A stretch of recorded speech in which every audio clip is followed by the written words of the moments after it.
من الشیطان الرجیم بسم اللہ الرحمن الرحیم الحمد للہ الذی نور قلوب العارفین بنور معرفتہ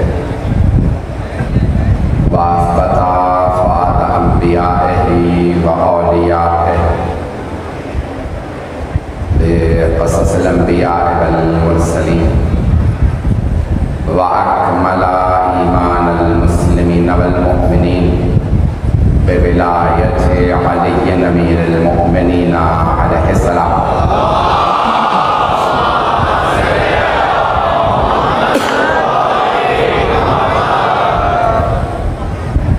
والصلاة والسلام والتحية والإكرام على أفضل الموجودات العابد المؤيد والرسول المسدد المصطفى الأمجد المحمود الأحمد أعني أبا القاسم محمد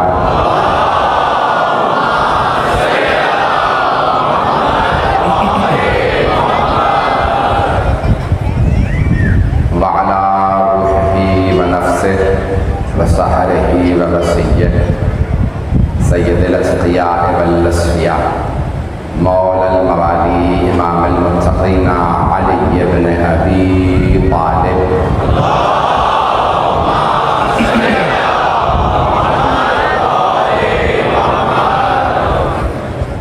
وعلى اوصيائه لا سيما بقية الله في الذين روحي وارواح العالمين لتراب مقدمه الفداء واللعنة الدائمة على أعدائهم أجمعين من الآن إلى قيام يوم الدين أما بعد فقد قال الله الحكيم في كتابه الكريم بسم الله الرحمن الرحيم الحمد لله رب العالمين صدق الله العلي العظيم صلوات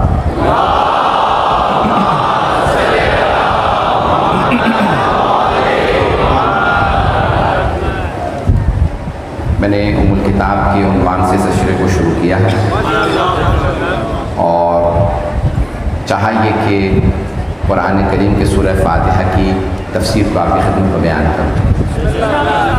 کل اعجاز قرآن کو شروع کیا تھا، اسی کو آج جاری رکھنا چاہتا ہوں۔ اس سے پہلے دو جملے تدوین قرآن پہ سن لیجیے۔ تدوین قرآن یعنی جمع قرآن، یہ جو قرآن کی موجودہ ترتیب ہے۔ قرآن کریم میں 114 سورے ہیں، 114۔ اللہ نے قرآن کو بھی 1 اور 14 سے خالی نہیں رکھا۔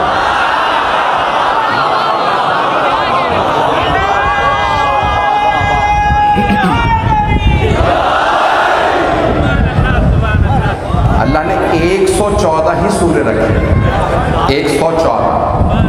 فضان گرامی، اب یہ بحث ہے مسلمانوں کے درمیان کہ قرآن کو تدوین کس نے کیا، قرآن کے ان سوروں کو جمع کس نے کیا۔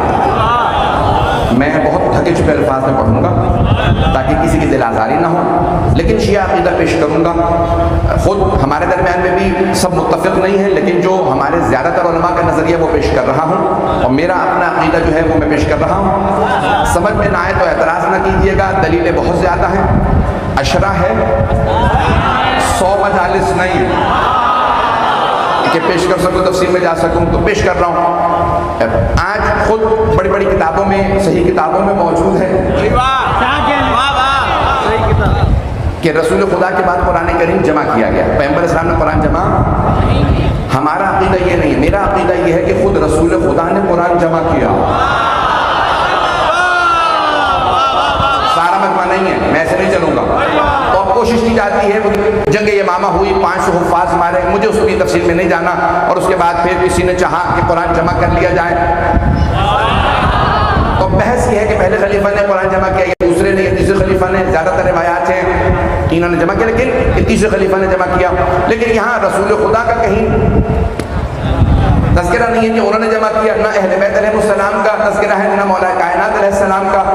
عزیزان گرامی، قرآن کریم ایک زندہ معجزہ ہے، اللہ کا کلام ہے۔ قرآن زندہ معجزہ ہے، کلام اللہ، اسے سمجھنے کے لیے رسول اللہ کی ضرورت ہے، جمع کرنے کے لیے ولی اللہ کی ضرورت ہے۔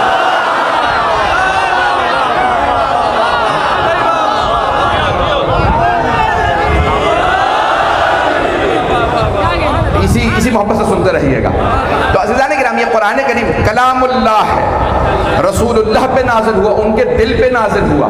اللہ چاہتا تو پہاڑوں پہ نازل کر دیتا اور کہتا جاؤ جا کے پہاڑوں سے لے آؤ، ہم نے توریت پہاڑوں پہ بھیجی تھی،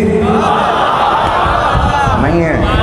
104 کتابیں ہیں، 104، 4 کتابیں، 100 صحیفے، 100 صحیفے، 4 کتابیں، سب پہاڑوں پہ آئی ہیں۔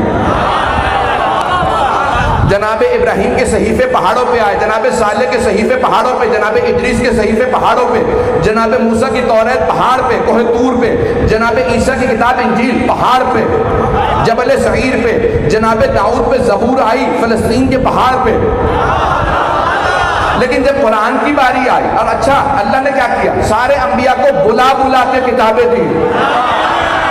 پہنچ گیا، چلیں گے، سارے انبیاء کو بلا بلا کے کتابیں دی۔ ابراہیم پہاڑ پہ آؤ، کتاب دینی ہے، آؤ، کتاب نہیں آئے گی، آپ آئیے، خلیل اللہ ہیں، پھر بھی کتاب لینے گئے۔ جناب ادریس کو کتاب لینے کوفہ کے پہاڑ پہ جانا پڑا، جناب موسیٰ کو کوہ طور پہ جانا پڑا، جناب داؤد کو، جناب عیسیٰ، سارے انبیاء کو پہاڑوں پہ جانا پڑا کتابیں لینے کے لیے۔ اللہ نے کہا ہم کتاب بھیجیں گے، آپ کو پہاڑ پہ آنا پڑے گا، کیوں؟ اللہ کی کتاب ہے۔ اب اللہ نے کہا ساری کتابیں ایک طرف، قرآن ایک طرف، یہ افضل ترین کتاب ہے، وہ کتابیں اللہ کا معجزہ نہیں تھی۔ گھبرا کے سن رہے ہیں آپ حضرات؟ جناب موسیٰ کا معجزہ ید بیضاء اور عصا تھا، توریت ان کا معجزہ نہیں تھی، ابھی بھی نہیں پہنچ رہے، ان کی توریت ان کا معجزہ نہیں تھی، زبور جناب داؤد کا معجزہ نہیں تھا، ان کا معجزہ تھا ہاتھ میں لوہا لے کے موم بنانا۔ اگر پہنچ رہے ہو، جناب داؤد لوہا ہاتھ میں پکڑتے موم بن جاتا، جناب عیسیٰ کا دم عیسیٰ یہ ان کا معجزہ تھا، انجیل معجزہ نہیں۔ اب اللہ کہہ رہا ہے میں ایک ایسی کتاب بھیج رہا ہوں، 100 صحیفے بھیجے، 3 کتابیں، اب بھیج رہا ہوں ایک کتاب جو زندہ معجزہ، جو میرا کلام ہے۔ اے میرے حبیب، سارے انبیاء کو میں نے بلا کے پہاڑوں پہ کتابیں دی ہیں، لیکن اے میرے حبیب آپ کی عظمت یہ ہے، آپ غار حرا میں ہوں گے کتاب وہاں آئے گی، آپ خدیجہ کے گھر جائیں گے کتاب وہاں آئے گی، ابو طالب کے گھر پہنچیں گے کتاب وہاں آئے گی، آپ مکے میں ہوں گے کتاب وہاں، حرم میں ہوں گے کتاب وہاں، ہجرت کریں گے کتاب وہاں، مدینے پہنچیں گے کتاب وہاں، فاطمہ کی قصہ میں ہوں گے کتاب وہاں، علی ہاتھوں پہ ہوں گے کتاب وہاں، حسن کاندھوں پہ ہوں گے، حسین پشت پہ ہوں گے۔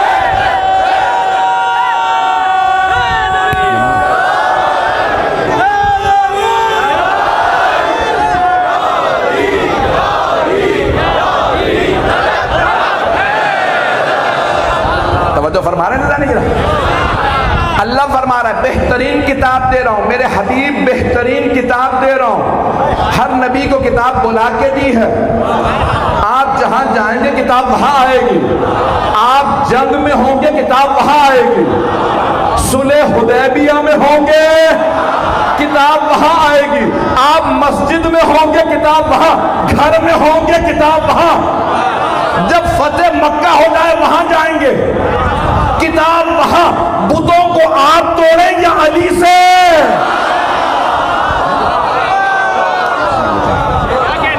اے میرے حبیب ہم آپ کو نہیں بلائیں گے، جہاں آپ چاہیں گے کتاب وہاں بھیجیں گے۔ بڑی ذمہ داری سے پڑھ رہا ہوں، سارا مجمع میرا ساتھ دے گا۔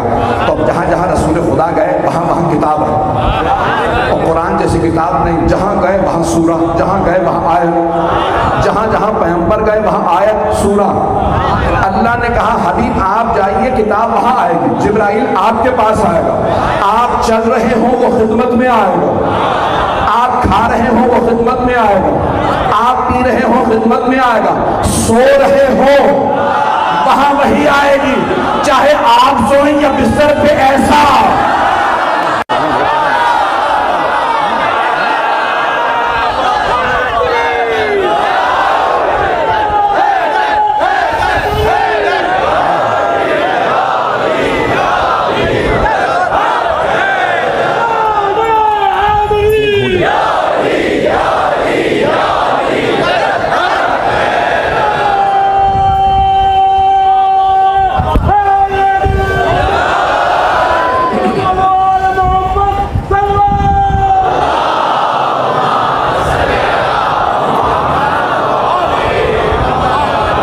کوشش کر رہا ہوں کہ اپنی پوری طاقت سے پیش کروں، موضوع بھی مکمل نہیں ہوا، نہ میں نے تدوین کو مکمل کیا نہ تنزیل کو۔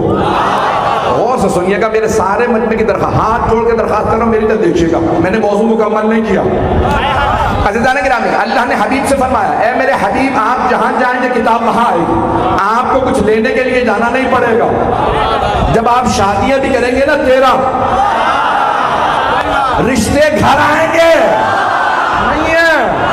اے میرے حبیب آپ کچھ لینے نہیں جائیں گے، پیغمبر پوری زندگی بس 2 چیزیں لینے گئے۔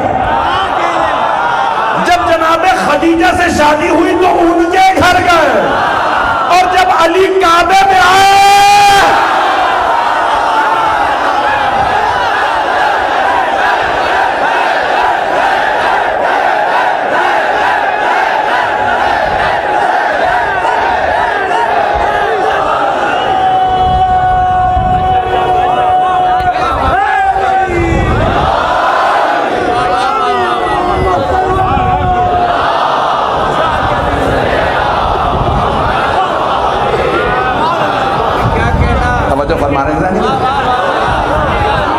حبیب خدا، میں بڑی ذمہ داری سے پڑھ رہا ہوں، جتنے بھی رشتے آئے ہیں جناب خدیجہ نے بھی خود رشتہ بھیجا ہے نا بہنوں میں، یہ چند افراد کا بولنا مجھے گھبرا دیتا ہے۔ جناب خدیجہ نے بھی خود رشتہ بھیجا، رسول خدا نے رشتہ نہیں بھیجا۔ سن لیجئے گا، اسلام میں مرد رشتہ بھیجتا، عورت کی عزت کا پاس ہوتا، لیکن جناب سرور کائنات نے جناب خدیجہ کو بھی خود رشتہ نہیں بھیجا، انہوں نے رشتہ بھیجا۔ کیوں؟ تاکہ کبھی بھی کوئی دشمن رسالت یہ نہ کہے محمد نے دولت دیکھی تھی رشتہ بھیج دیا۔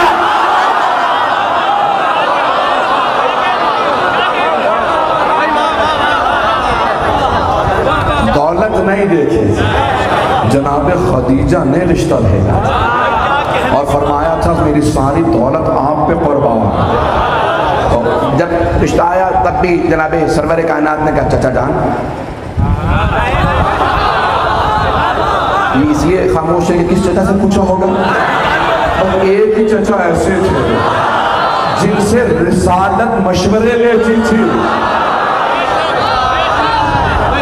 ایک چچا ایسے تھے کہ چچا جان آپ کو معلوم ہے کہ خدیجہ نے رشتہ بھیجا ہے۔ کہا کہ بھتیجے میں نے سن لیا ہے اور مجھے پتا ہے۔ کہ چچا جان آپ کا مشورہ کیا ہے؟ جو نہیں پہنچا سکتا، سورہ نجم ذہنوں میں لیا، وَمَا يَنْتِقُ عَنِ الْهَوَىٰ إِنْ هُوَ إِلَّا وَحْيٌ يُوحَىٰ۔ اللہ فرما رہا ہے یہ کلام ہی نہیں کرتے جب تک میں وحی نازل نہ کر دوں۔ تو مانو نہ اللہ نے وحی نازل کی، میرے حبیب ابو طالب سے پوچھئے۔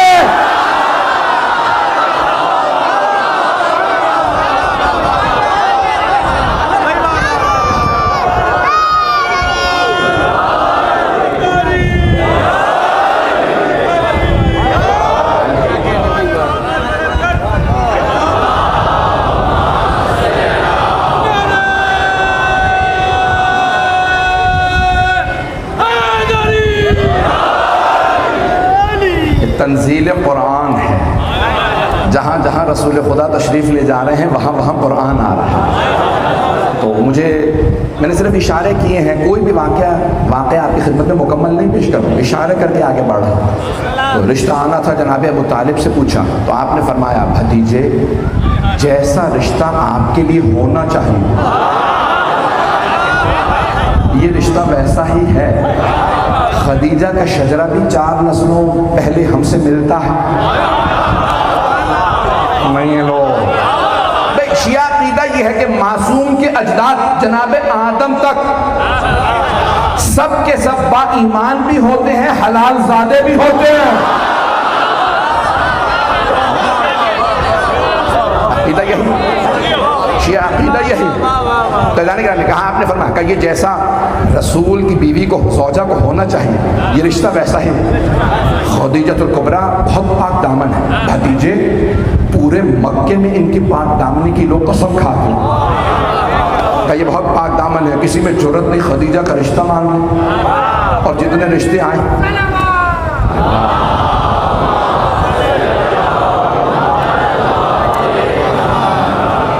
کہا، اور اگر کبھی رشتہ آ بھی جائے تو یہ کہہ کے رد کر دیتی ہیں ہمیں بشارت ہے، ہمیں بشارت ہے کہ کوئی ہستی آنے والی ہے اور اللہ نے مجھے انہی کے لیے بھیجا ہے، کوئی رشتہ قبول نہیں. یہ ہمارا عقیدہ ہے. اور اگر کبھی کوئی آپ کو یہ بتائے کہ پہلے 3 دفعہ شادی ہو چکی تھی اور بڑے بڑے رؤساء سے شادی ہوئی، سارا کچھ میراث میں پیسہ ملا تھا، تو سمجھ جائیے گا بنو امیہ کے زر خرید درباری ملاؤں کا قلم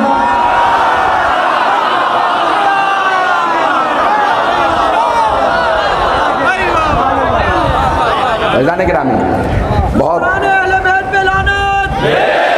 بس بھائی میں بڑے محتاط انداز سے بات کو مکمل کروں گا. یہاں پہ رشتہ جناب سرور کائنات نے قبول فرمایا. بس بھائی وہی جہاں جہاں آتی رہی، جہاں جہاں پیغمبر گئے وہیں قرآن اللہ نے نازل کیا.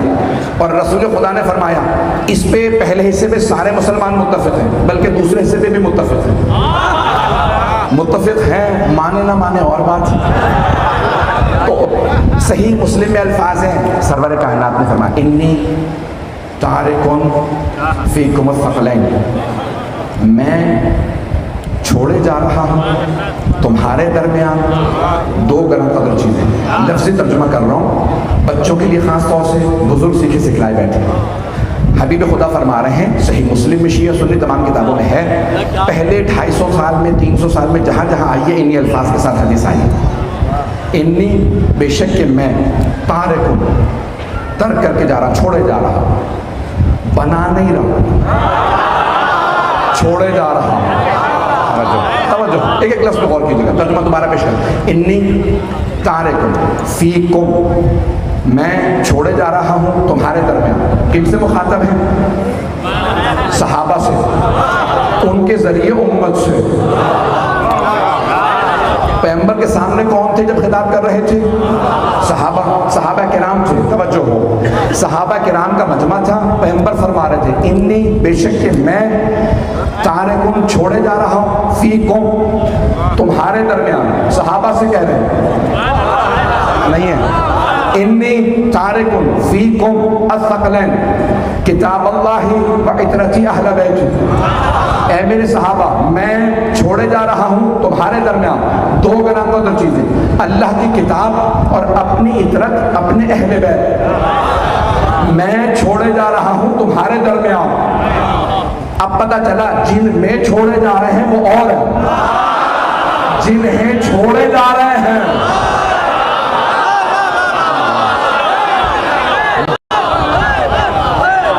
توجہ. تو اب جنہیں چھوڑے جا رہے ہیں وہ اور ہیں. آپ نے فرمایا اے میرے صحابہ تمہارے درمیان چھوڑے جا رہا ہوں، تفصیل میں نہیں جاؤں گا. تو حبیب خدا نے فرمایا کتاب اللہ، اللہ کی کتاب، قرآن نہیں کہا. آپ نے نہیں فرمایا میں قرآن چھوڑے جا رہا ہوں. قرآن ہے قراءت سے، یعنی وہ جو میں نے سنایا وہ قرآن. اور کتاب کہتے ہیں مکتوب کو، جو لکھی ہوئی ہو وہ ہے کتاب. قرآن جو سنایا وہ قرآن، جو لکھا وہ کتاب.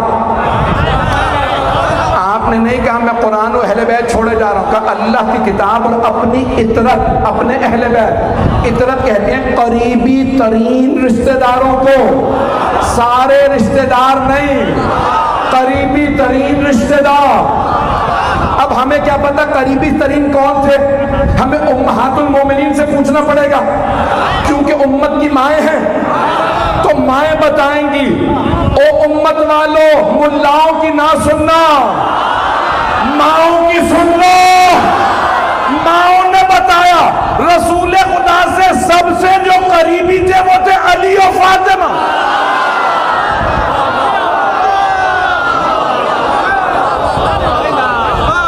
جو سب سے قریبی ہیں وہ ہیں علی و فاطمہ علیہ السلام۔ عزیزان گرامی، حبیب خدا فرما رہے ہیں میں کتاب چھوڑے جا رہا ہوں۔ اگر آج اسی کو میں واضح کر سکوں تو میں سمجھتا ہوں آج کی مجلس ہو گئی۔ آپ نے فرمایا میں کتاب، سننے والے سارے صحابہ تھے عرب، اکا دکا کوئی جناب سلمان فارسی، کوئی سہیب، کوئی، باقی تو سب عرب تھے، عربی سمجھتے تھے اور سب سن رہے تھے۔ کسی نے پلٹ کے نہیں کہا یا رسول اللہ کتاب ہے کہاں؟ اگر پہنچ گئے ہوں بھئی، اگر کبھی کوئی پلٹ کے کہے نہیں یہ شیعہ حدیث ہے، پیغمبر نے کہا تھا کتاب و سنت، تو کتاب تو کہا تھا نا، قرآن تو۔ اب پتہ چلا بعد والوں نے جمع نہیں کی، پیغمبر۔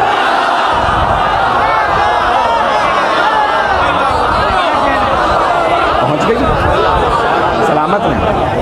میری بات پہنچ گئی؟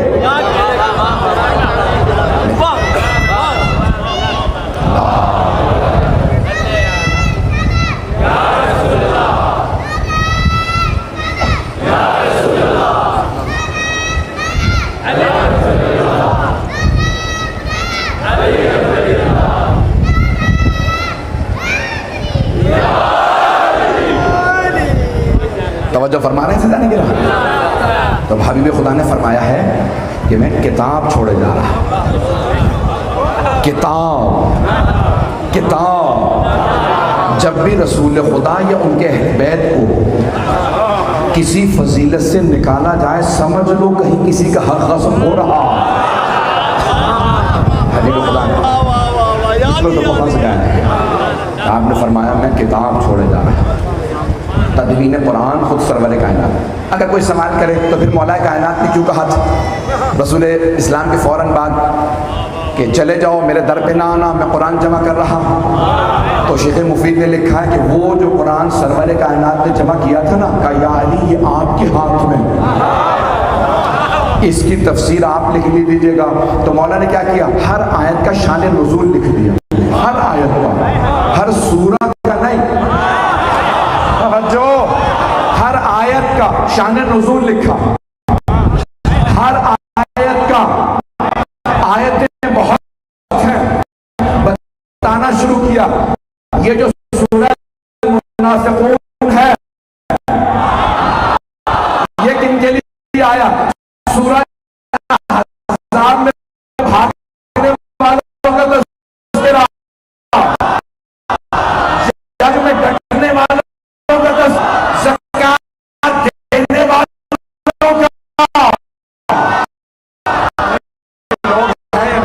بستر پہ سونے والوں کا، خدا میں روٹیاں دینے والوں کا۔ پتہ نہیں لوگ ہیں یا نہیں، ہر آیت کا شان نزول لکھا۔ اور جب لوگ جمع کرنے لگے تو مولانا کا دیکھو پیغمبر مجھے جو قرآن کریم دے گئے تھے، میں نے ہر آیت کا شان نزول لکھ دیا۔ تو جب رسول خدا نے اعلان کیا تھا نا، ان تارک الفکر، میں قرآن اللہ کی کتاب اور اہل بیت چھوڑے جا رہا، تو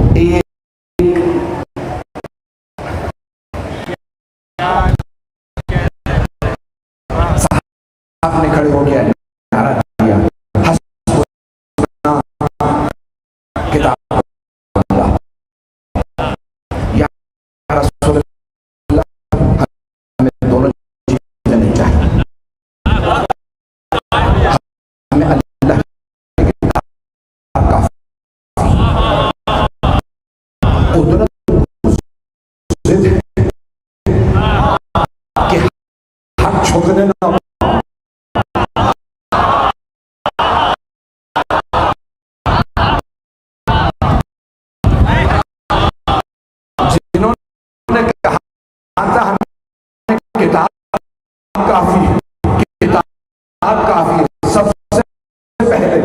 کتاب جمع کرنے کی باری آئی تو در علی پہ آئی،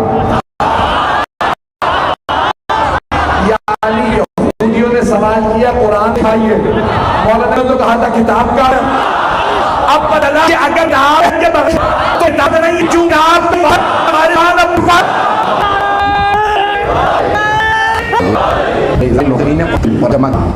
جمع ایسا یا آیا پھر جب آخری آیت بتا تو ابتدائے سلیم راہ عراف بتا دیئے مختلف ابتداء اثر پھر قرآن ایک ہوا ہے فیصلہ کہ اسی میں ہم نے لیا کتاب میں خود ہے انہیں جا تحتیج رسول کا طبیعت رسول حدیث شرط اتحاد کتاب یہ جمع ملات ہے پورے قرآن کا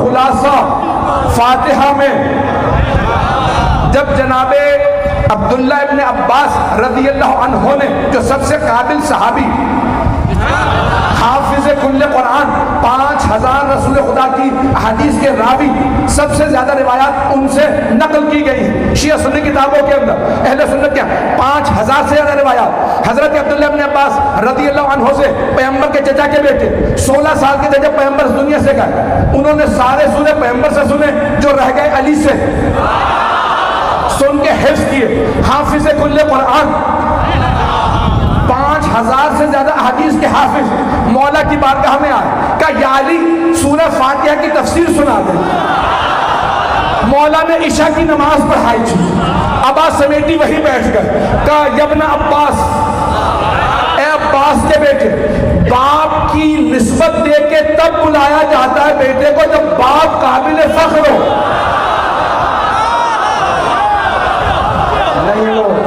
نہیں ہے مجمع باپ کی نسبت دے کے ان کا عبداللہ نہیں کہا کہ یبنا عباس اپنے چچا کا نام لیا کہا او عباس کے بیٹے بیٹھ جاؤ تفسیر بتاتا ہوں باپ کا نام تب لیا جاتا ہے جب باپ قابل فخر ہو بیٹے کے لیے قابل فخر ہو تو باپ کا نام لیتے ہیں اب سمجھ میں آیا جو سب سے آگے بیٹھے تھے نا صحابہ غدیر میں انہوں نے علی سے کہا تھا بخن بخن لگا یبن ابی طالب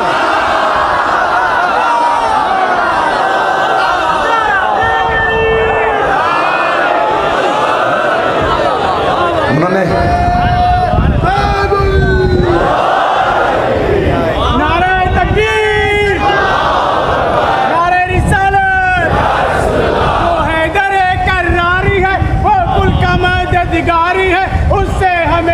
پیاری ہے او نعرہ علی نعرہ علی جو مرکز اسلام تھا اس میں علی پیدا ہوا از غیب سے آئی صدا میرا ولی پیدا ہوا وجہ اللہ کی تصویری ہے کل مومنوں کا میری ہے کہ یہ تمہارا پیری ہے او نعرہ علی او نعرہ علی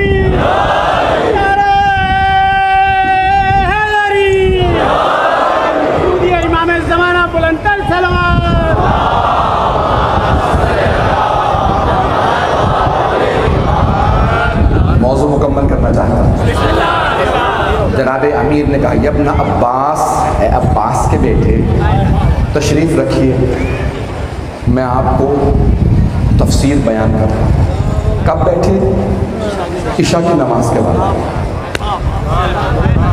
جیسے ہی مؤذن نے فجر کی اذان دی نا مدینے میں کوفے میں 12 گھنٹے کی رات ہوتی ہے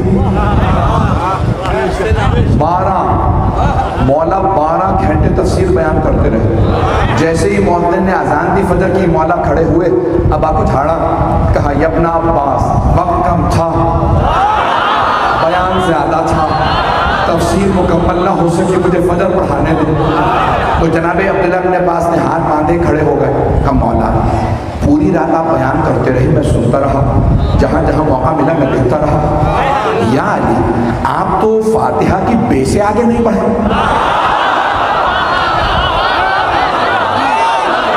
توجہ، آپ فاتحہ کی بے سے آگے نہیں بڑھے۔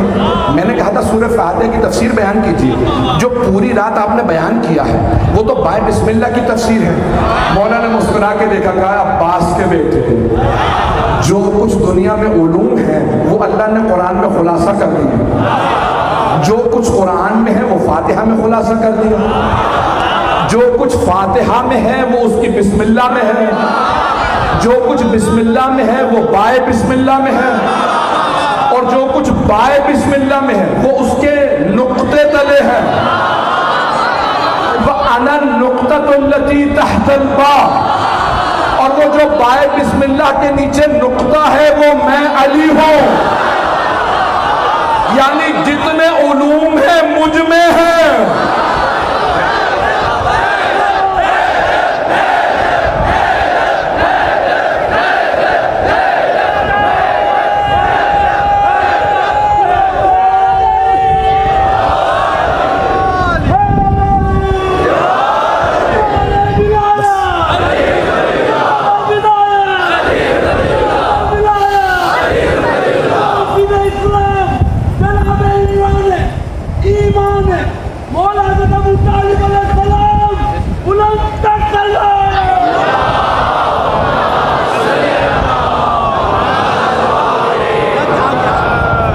وقت نہیں رہا۔ بہت سے نوجوان سوال کرتے ہیں کہ پوری کتاب نقطے میں کیسے ہو سکتی ہے؟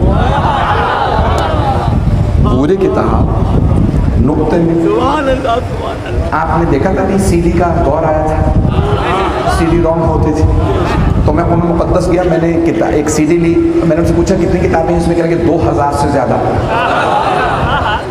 ایک سی ڈی میں 2000 سے زیادہ۔ میں نے کہا اس میں قرآن کریم بھی ہے؟ کہنے لگے ہاں، پہلے قرآن نے نہج البلاغہ، سیف سجادیہ، اصول کافی، ہماری حدیث کی کتابیں، فقہ کی کتابیں، اصول، ساری عقائد کی کتابیں، 2000 کتابیں۔ تو میں نے فوراً اشارہ کیا بھائی اس میں قرآن کہاں ہے؟ کہنے لگے سید ایک نقطے کے برابر ہے۔ میں نے کہا مجھے آج مولا کی حدیث سمجھ میں آ گئے، نقطے میں قرآن سمو جاتا ہے۔ اور اب تو اس سے بھی، اب تو سکشن کتنی زیادہ ترقی کر چکی ہے دنیا میں۔ لوگ اس زمانے میں اعتراض کر رہے تھے، ایک اعتراض اور پیش کر دوں۔ میں نے کہیں حدیث پڑھی تو بہت سے بھائی آئے، بھائی تو سمجھتے سب، ان کا مولانا یہ تو ابتدا میں قرآن میں نقطے ہی نہیں تھے، نقطے تو بعد میں لگے ہیں، تو یہ کیسے ہو سکتا ہے کہ مولا کائنات کہیں میں بائیں بسم اللہ کے تلے نقطہ ہوں جب نقطے تھے ہی نہیں؟ میں نے کہا جی ہاں، جب قرآن نازل ہوا تھا تو نقطے نہیں تھے، بعد میں مولا ہی نے فرمایا، او ابو الاسود دوئلی میں تمہیں بتاتا ہوں، اب غیر عرب بھی آنے لگے ہیں، وہ قرآن پڑھتے ہیں، پڑھنے میں غلطیاں کرتے ہیں، میں بتا دیتا ہوں سین شین میں لوگوں کو تفریق نہیں ہے، عین غین میں تفریق نہیں، فے قاف میں تفریق نہیں، بے تے میں نہیں، میں تمہیں بتاتا ہوں کہاں کہاں نقطے لگاؤ تاکہ لوگ صحیح پڑھنے لگیں۔ کہا مولا بتائیے، تو اب ایک مرتبہ مولا نے کہا بے کے نیچے ایک نقطہ لگا دو، تے کے اوپر 2، سے کے سر پہ 3، جیم کے پیٹ میں، خے کے سر پہ، زال پہ، زے پہ، شین پہ، زال پہ، زوئیں پہ، فے پہ، قاف پہ، پتہ نہیں لوگ ہیں یا نہیں۔ مولا نے کہا نون کے پیٹ میں اور یہ کے نیچے یہ نقطے لگا دو، انہوں نے نقطے لگائے۔ کم مولا اتنے نقطے لگا دیے ہیں کہ اب تو کچھ لکھ نہیں سکتے بغیر نقطوں کے۔ مولا نے کہا تم ابھی سنو، میں خطبہ دیتا ہوں جس میں نقطہ ہی نہیں آئے گا۔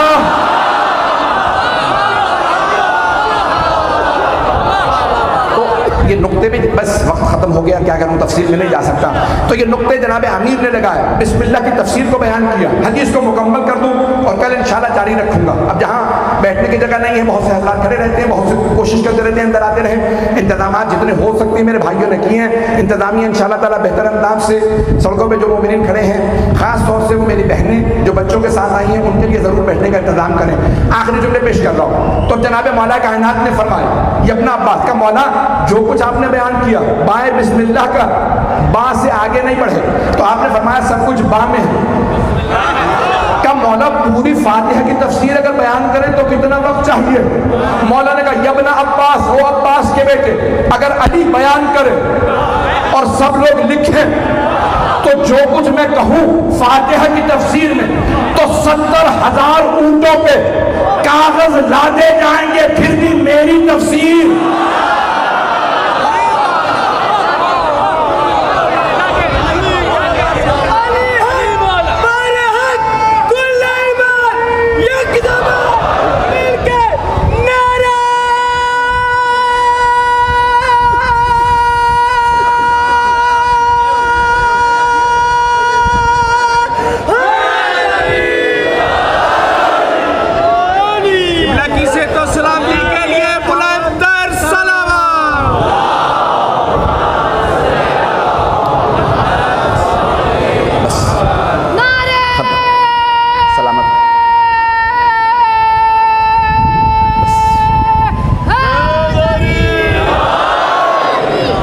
سلامت رہیں وہ بچے جن کی ماں نے انہیں علی علی کہنا سکھایا۔ مولا نے فرمایا اگر 70,000 اونٹوں پہ میں بیان کروں اور لوگ لکھیں سورہ فاتحہ کی تفسیر، قرآن کی نہیں، صرف فاتحہ کی تفسیر بیان کروں، 70,000 اونٹوں پہ کاغذ لدے جائیں تو مکمل نہیں ہوگی۔ اذان کرام لوگ پھر بھی تعجب کرتے ہیں، آپ نے قرآن پڑھ رکھا، جنت کے لیے ہے ہم فیہا خالدون، لوگ ہمیشہ ہمیشہ وہاں رہیں گے، تو بور نہیں ہو جائیں گے؟ بوریت طاری ہو جائے گی، کچھ ہو ہی نہیں رہا، وہی کھانا پینا، نہیں بوریت نہیں ہوگی، کیونکہ وہاں بیان کرنے والے مولا علی ہوں۔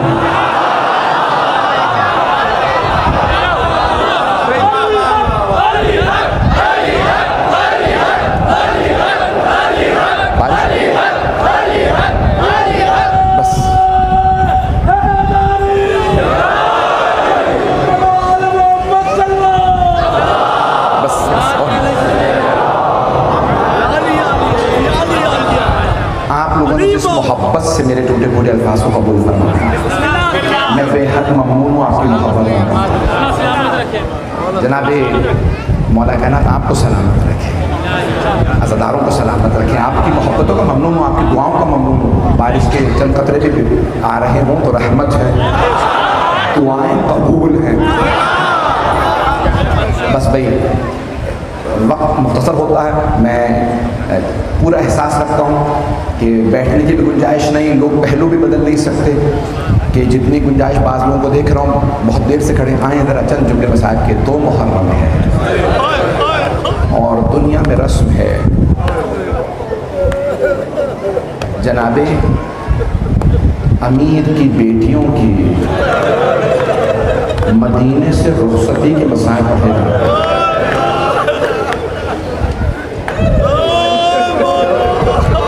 بس بے رونے میں بخل نہ کیجیے گا، معال مجلس مصائب مجلس ہوتے ہیں، جو آیا ہے کوشش ضرور کرے کہ آنکھ میں آنسو آئے۔ جیسے ہی جناب سید الشہداء سے بیعت کا مطالبہ کیا گیا، وقت نہیں اب میں تفصیل میں نہیں جا سکتا، مسائل تفصیل سے نہیں پڑھ سکتا، 10 منٹ کوشش کروں گا، 12 منٹ۔ جب بلایا نا مولا کو کہ آپ مروان نے ولید نے دربار میں بلایا، مولا کو جب بلایا تو ایک بہن نے سن لیا، ولید نے بلایا، جناب زینب کبریٰ فوراً پریشان ہوئی کہ بھیا کیا بات ہے، آپ کو ولید نے بلایا؟ کہ بہن پریشانی کی بات نہیں، میری شہادت کربلا میں ہے، یہاں کچھ نہیں ہے۔ لیکن جناب زینب فوراً آوازی عباس، علی اکبر، قاسم، عبداللہ، محمد، سب بھائیوں بیٹوں کو بلایا۔ ایک مرتبہ جناب عباس کو دیکھا، کہا عباس میرے بھائی پہ آنچ نہ آئے۔ ولید نے بلایا، مولا عباس نے فرمایا بی بی میرا آپ سے وعدہ ہے، جان دے دوں گا، مولا پہ آنچ نہیں آنے۔ جیسے ہی دارالامارہ پہنچے، آپ کی زبان میں گورنر ہاؤس کہتے ہیں، تو مولا پہنچے تو دربان نے کہا حسین، ولید و مروان نے کہا کہ آپ بھائیوں کے ساتھ نہیں آ سکتے، تنہا آئیں۔ جناب عباس نے مولا حسین کی طرف دیکھا، حکم کیا ہے؟ کہا عباس آپ رک جائیں، لیکن میرے بھائی اگر میری آواز بلند ہو نا تو اندر آ جائیے۔ میں مسائل خلاصہ کر کے پڑھ رہا ہوں۔ جیسے ہی اس نے بیعت کا مطالبہ کیا، مولا نے کہا کہ میں بیعت نہیں کروں گا۔ ان میں سے ایک نے دوسرے سے اشارہ کیا، حسین کی یہی گردن اتار دے، اس سے بہتر موقع نہیں ملے گا، یہ علی کا بیٹا ہے، یہ بیعت نہیں کرے گا، علی نے بیعت نہیں کی، یہ بھی نہیں کرے گا۔ اس نے ایک مرتبہ اشارتاً مروان و ولید میں گفتگو ہوئی، بس امام کا دیکھنا تھا یہ اشارہ، کلام سننا تھا، علی کے بیٹے کو جلانا ہے۔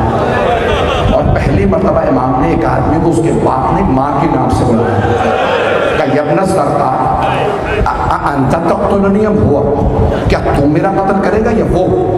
بس مولا کا اونچی آواز سے بولنا تھا۔ جناب عباس کے کانوں میں آواز آئی، مولا نے دروازے پہ ہاتھ رکھے کھولنے کے لیے۔ دارالامارہ گورنر ہاؤس تھا، بہت بڑا گیٹ تھا، دروازہ تھا، جناب عباس نے ہاتھ رکھے، دروازہ نہیں کھلا، دیکھا اندر سے بند کر دیا گیا۔ جناب عباس نے کہا علی اکبر جوانوں سے کہو ذرا پیچھے ہٹے۔ جناب عباس نے بازو مارا، دروازہ گرا دیا، تلوار کھینچی، کا مولا کیا حکم ہے، کس کا سر اتاروں؟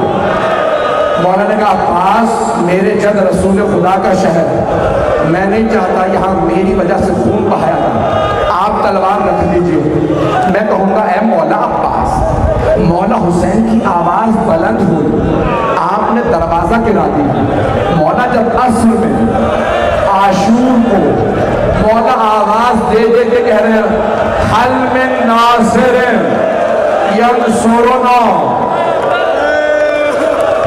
اے غازی عباس آپ کیوں نہیں آتے، حسین تنہا ہے۔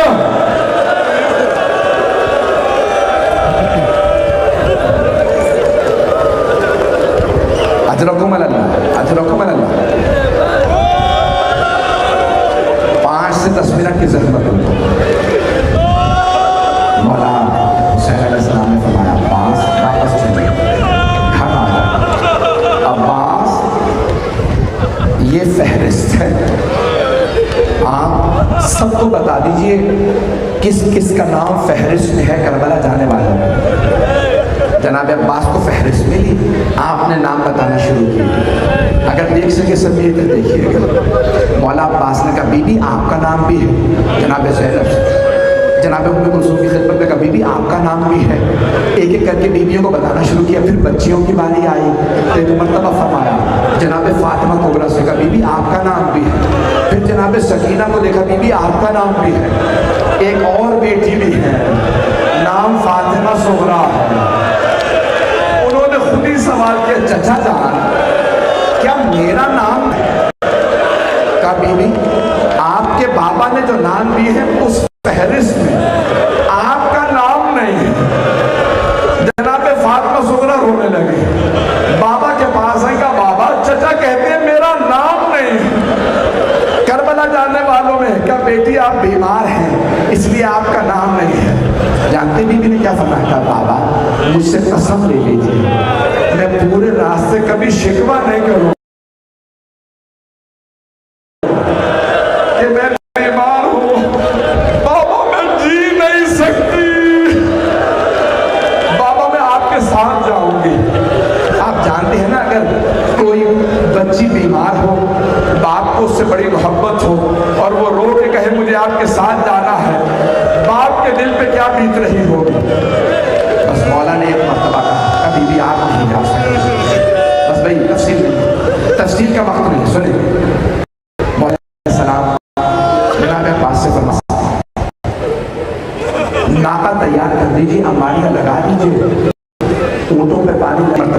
جناب سید الشہداء ودا کرنے کے سے جیسے نانا کے روضے پہ تشریف لائے قبر مطہر کے اوپر گر گئے اور رو رو کے کہنے لگے نانا آپ کی امت مجھے مدینے میں رہنے نہیں دے رہی، نانا میں مدینہ چھوڑ کے جا رہا ہوں۔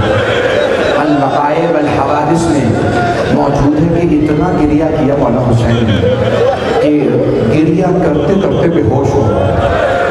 خود ہی فرماتے ہیں مولا حسین میں نے دیکھا میرے نانا اپنے قبر سے اٹھے، جیسے چھوٹا سا تھا مجھے گلے لگاتے تھے، میرے نانا نے مجھے گلے لگایا اور رو رو کے کہنے لگے حبیبی یا حسین، اے میرے لخت جگر حسین، اے میرے لخت جگر حسین، کیا بات ہے اتنا کیوں رو رہے ہیں؟ کہا نانا میں کربلا جا رہا، اللہ کا میرے لیے حکم کیا ہے؟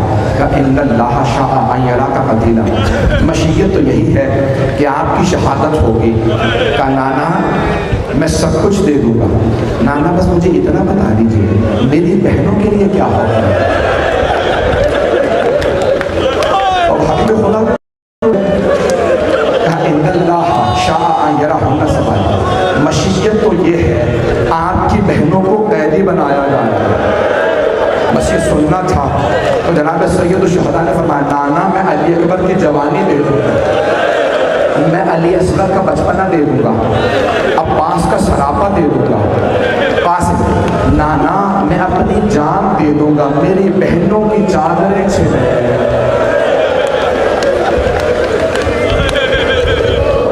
بس بھائی 4-5 منٹ کی ضرورت۔ مولا حسین اٹھے نانا کے روضے سے ماں کی قبر پہ گئے، قبر سے ایسے دیکھتے جیسے چھوٹا بچہ ماں سے لپٹ کے رو اور رو رو کے کہنے لگے اماں میں کربلا جا رہا ہوں۔ میرا دل کہتا ہے جناب سیدہ کی وہیں پہ آمد ہوئی ہوگی اور کہا ہوگا میرے لال آپ تنہا نہیں جائیں، میں کربلا ساتھ جاؤں، جب آپ سلجھنا سے گریں گے میں اپنا برقع پھیلاؤں، میرے لال جب شیور کا خنجر چلے گا میں انگلیاں گردن پہ رکھوں گا، اے میرے لال میں آپ کے ساتھ کربلا جاؤں۔ بس بھائی بیوی نے مولا نے ایک مرتبہ اپنی ماں سے ودا کیا، بیوی نے کہا ہوگا میں کربلا سے بس آخری جملہ مولا ماں باہر ودا کر کے گھر اور ایک مرتبہ کہا عباس سب تیار ہیں؟ کہا مولا میں نے اماریاں لگا لی ہیں، اماریوں کو مولا عباس نے خود سجایا، بہترین مخمل کے کپڑے ریبا کے کپڑے لگائے، کیوں؟ علی کی بیٹیاں جا رہی ہیں، پہلا اتنا طویل سفر ہے۔ جناب سید الشہداء مسند بچھا کے بیٹھ گئے، راوی کہتا ہے میں دیکھنے کے لیے پہنچا مدینے والے رسول خدا کے حسین کو کیسے ودا کرتے ہیں۔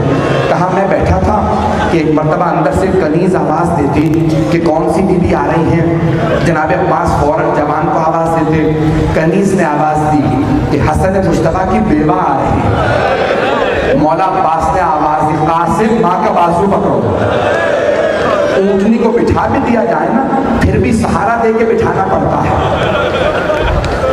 جناب قاسم نے بازو پکڑا، جناب اون محمد نے گھٹنے زمین پہ رکھے، جناب اکبر نے اماری کا پردہ ہٹایا، جناب ام فروا کو سوار کرا دیا۔ بس بھئی ایک ایک کر کے بیویاں آتی رہیں، اتنے میں کسی کنیز نے کہا لیلا آ رہی ہے، جناب عباس نے کہا اکبر ماں کا بازو پکڑو، قاسم زمین پہ گھٹنا رکھو، اون محمد اماری کا پردہ ہٹو۔ بس اتنے میں کنیز نے آواز دی علی کی بیٹی ام کلثوم آ رہی، جناب عباس خود آگے بڑھے، گھٹنا زمین پہ رکھا کہ علی اکبر پردہ ہٹاؤ، قاسم بازو پکڑو۔ آخری جملے میری طرف دیکھیے گا، میرے آخری جملے راوی کہتا ہے میں نے دیکھا اتنے میں کنیز نے آواز دی علی کی بیٹی زینب کبریٰ آ رہی، راوی کہتا ہے میں نے خود دیکھا حسین مسند سے کھڑے ہوئے، اماری کا پردہ ہٹایا، عباس نے گھٹنا زمین پہ رکھا، علی اکبر نے بازو پکڑا، ایک مرتبہ جناب زینب نے کہا عباس رک جاؤ، اون محمد آگے نہ آنا، علی اکبر آپ رک جانا، پھر ایک مرتبہ کہا اے میرے بھائی حسین مجھے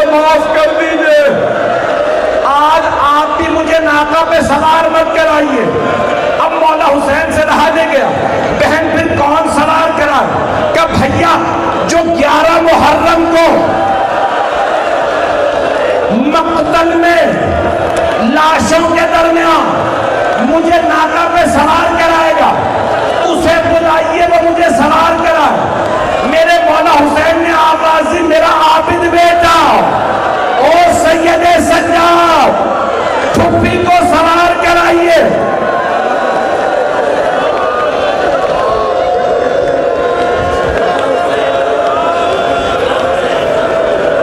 الا لعنت اللہ علی القوم